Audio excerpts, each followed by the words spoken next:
Voter কার্ডের supplementary list প্রতিদিনই প্রকাশিত হচ্ছে, তবে সাপ্লিমেন্টারি 1, 2, 3, 4 প্রকাশিত হয়ে গিয়েছে। এই 1, 2, 3, 4 লিস্টে যাদেরই নাম ডিলিট করা হয়েছে সেই তাদের জন্য একটি নতুন অপশন যোগ করা হয়েছে। অবশ্য আমি আপনাদেরকে আগেও বলেছি, অর্থাৎ আলাদা ভিডিওতে। তবে আজকের এই ভিডিওতে আপনারা কিভাবে অনলাইনে আপিল করবেন, অর্থাৎ ট্রাইব্যুনালে আবেদন করবেন ভোটার লিস্টে নাম তোলার জন্য যাদের ডিলিট হয়েছে, সেটাই আজকের ভিডিওতে স্টেপ বাই স্টেপ দেখাবো। এমনকি এই ভিডিওতে আপনারা জানতে পারবেন যে অফলাইনে কারা আবেদন করতে পারবেন, কারা অনলাইনে আবেদন করতেই পারবেন না, আর অনলাইনে আবেদন করতে কোন কোন ডকুমেন্ট আপলোড করতে হচ্ছে, কি কোনো ডকুমেন্ট আপলোড করতে হচ্ছে না, এই সমস্ত বিষয় আজকের এই আলোচনাতে। এমনকি আমি step by step full process আপনাদেরকে ফর্ম ফিল আপ করে দেখাবো। এর জন্য অবশ্যই এই ভিডিওটি শেষ পর্যন্ত দেখুন।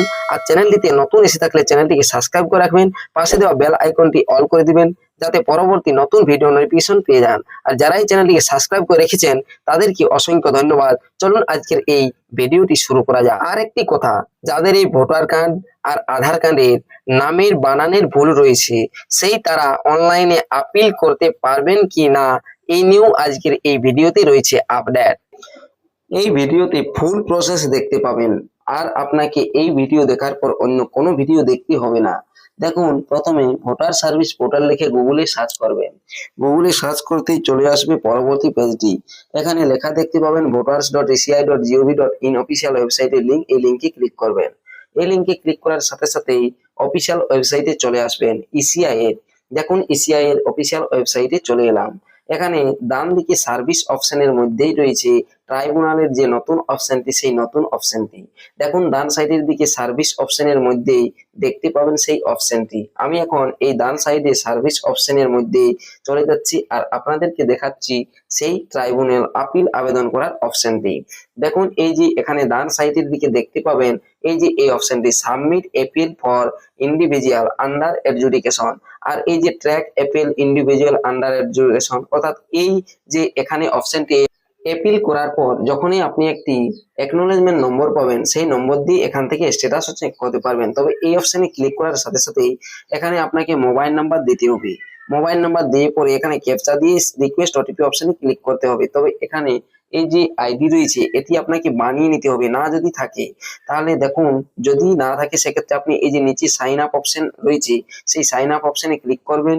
আইডি না থাকলে আইডি ক্রিয়েট করার জন্য এখানে আপনার মোবাইল নাম্বারটি দিয়ে দেবেন। আমি এই ভিডিওতে আপনাদেরকে ফুল প্রসেস দেখাবো। আর কি, যদি আইডি না থাকেও সেক্ষেত্রে কিভাবে আইডি ক্রেডিট করবেন, অর্থাৎ আইডি নতুন করে তৈরি করবেন সেটাও দেখাচ্ছি।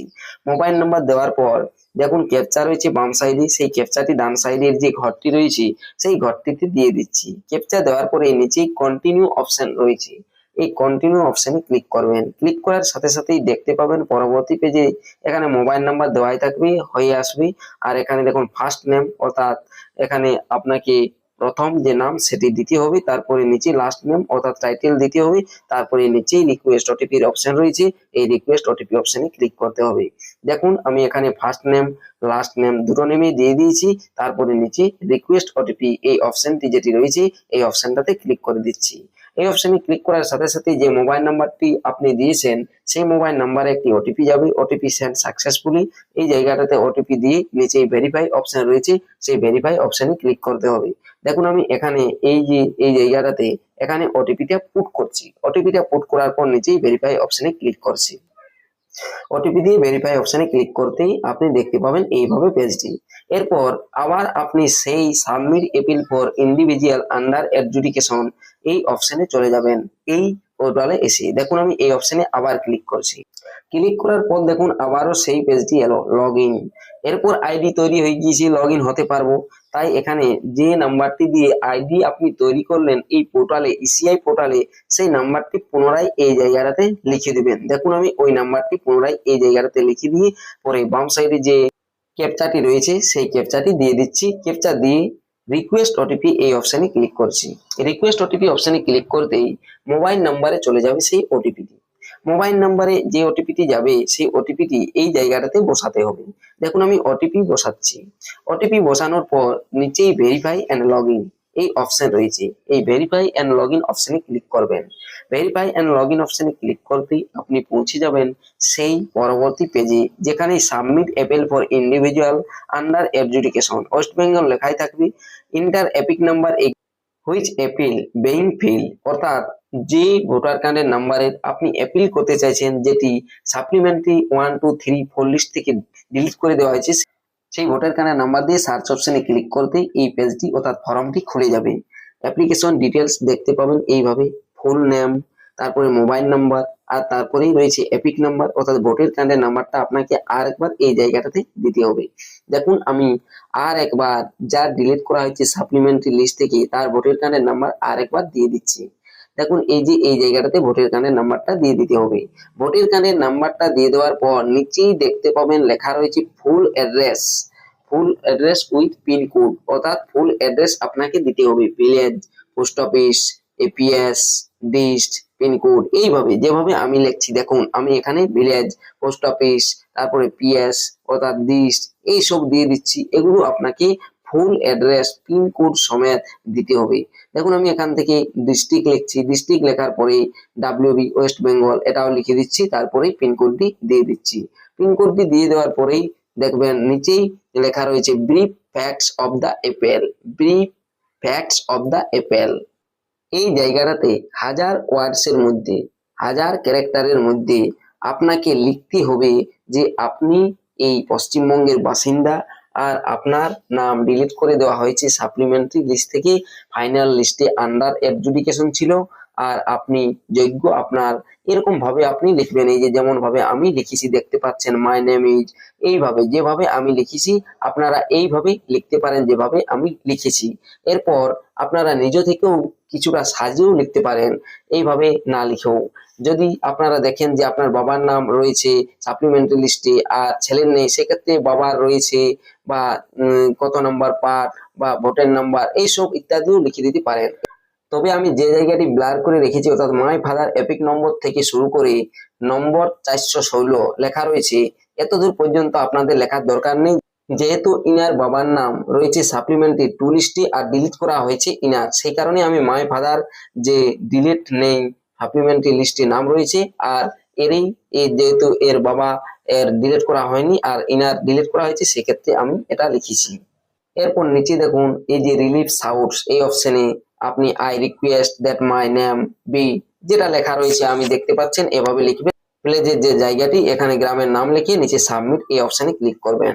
দেখুন আমি এরপর এই যে এখানে প্লেজ লিখে সাবমিট অপশনে ক্লিক করে দিয়েছি। ক্লিক করার সাথে সাথেই চলে আসবেন পরবর্তী পেজে। আপনি দেখতে পাবেন যে পরবর্তী পেজে কি দেখা যাচ্ছে। দেখুন সাবমিট করার সাথে সাথেই চলে এলো এই পেজটি। এখানে please wait you are being redirect হচ্ছে। দেখুন আধার অথেন্টিকেশনের মাধ্যমে হবে, তাই দেখুন এখানে দেখতে পাচ্ছেন ইন্টার ইউর আধার নাম্বার, যার আপনি এপিক নাম্বার দিয়েছেন ভোটার কার্ডের নাম্বার, তার আধার কার্ডের নাম্বার এই যে জায়গাটি ইন্টার ইউর আধার নাম্বার এই জায়গাটাতে দিতে হবে। দেখুন আমি এখানে আধার কার্ডের নাম্বারটা দিয়ে দিচ্ছি। আধার কার্ডের নাম্বারটা দিয়ে দেওয়ার পর নিচেই ডান সাইডে দেখতে পাবেন আপনি গেট ওটিপি অপশন, সেই গেট ওটিপি অপশনে ক্লিক করবেন। দেখুন আমি এই যে গেট ওটিপি অপশনটি রয়েছে এই গেট ওটিপি অপশনে ক্লিক করে দিচ্ছি। গেট ওটিপি অপশনে ক্লিক করার সাথে সাথেই আধার কার্ডে রেজিস্টার থাকা মোবাইল নাম্বারে ওটিপি যাবে। আধার কার্ডে রেজিস্টার থাকা মোবাইল নাম্বারে যে ওটিপিটি যাবে সেই ওটিপিটি আপনাকে ইন্টারভিউর আধার ওটিপি যে এইখানটাতে আপনাকে ওটিপি দিতে হবে। দেখুন আমি ওটিপি দিয়েছি, ওটিপি দিয়ে দিতেই দেখুন এখানে একটি টিকমার্ক চলে এলো। তার নিচেই দেখুন সাবমিট অপশন, এই সাবমিট অপশনে ক্লিক করবেন। দেখুন সাবমিট অপশনে ক্লিক করার সাথে সাথেই দেখবেন আপনার আপিলটি হয়ে যাবে, অ্যাকনলেজমেন্ট নাম্বার পাবেন। তবে এক্ষেত্রে আমারটাতে যে ঘটনাটা ঘটেছে সেই ঘটনাটা আপনাদেরকে দেখাচ্ছি, আর কোনোরূপ কোনো ডকুমেন্ট অনলাইনে আপলোড করতে হচ্ছে না। তবে পরবর্তীতে আপনাকে ডাকা হবে, সেইখানে আপনাকে সমস্ত ডকুমেন্ট অরিজিনাল ডকুমেন্ট দেখাতে হবে, যেগুলো আপনার 2002 এর আগে বা 2002 এর সময় বা আপনার যে সমস্ত ডকুমেন্ট গুলো রয়েছে সেই ডকুমেন্ট গুলো দেখাতে হবে। তবে দেখুন এই যে সাকসেস হবে, অ্যাকনলেজমেন্ট নাম্বারই পাবেন, এর পরবর্তীতে আর কোনো ধাপ নেই। তবে অ্যাকনলেজমেন্ট নাম্বারটি দিয়ে আপনি স্ট্যাটাস চেকও করতে পারবেন। যেখান থেকে আপনি আপিল করলেন তার নিচে যে একটি অপশন আমি আপনাদেরকে বললাম যে এখান থেকে স্ট্যাটাস চেক করতে পারবেন, ট্র্যাক অ্যাপেল সেখান থেকে। তাই দেখুন এটা একটি সমস্যা হলো, তাই অ্যাকনোলেজমেন্ট নাম্বার দেখতে পাবেন না। সমস্যাটা আমি আপনাদেরকে আগেও বললাম যে যদি ভোটার কার্ডের নামের বানান আর যদি আধার কার্ডের নামের বানান মিসম্যাচ থাকে তার জন্যই এই ঘটনাটা। দেখুন, the name on your appeal does not match the name on your Aadhaar card. অর্থাৎ যার আমি অ্যাপিল করছিলাম তার আধার কার্ডে এক বানান ছিল, একটি অক্ষরের বানান, শুধুমাত্র একটি, আর ভোটার কার্ডে এক বানান ছিল, শুধুমাত্র একটি বানান। তার কারণেই অনলাইনে এর অ্যাপিল করা গেল না। অনলাইনে অ্যাপিল হবে না যাদের এই আধার কার্ডের নাম আর ভোটার কার্ডের নামের বানান এক আছে, যাদের এই ভোটার কার্ডের বানান আর আধার কার্ডের বানানের নাম ভুল রয়েছে তাদেরকে অফলাইনেই শুধুমাত্র অ্যাপিল করতে হবে, তাছাড়া আর কোনো রাস্তা নেই।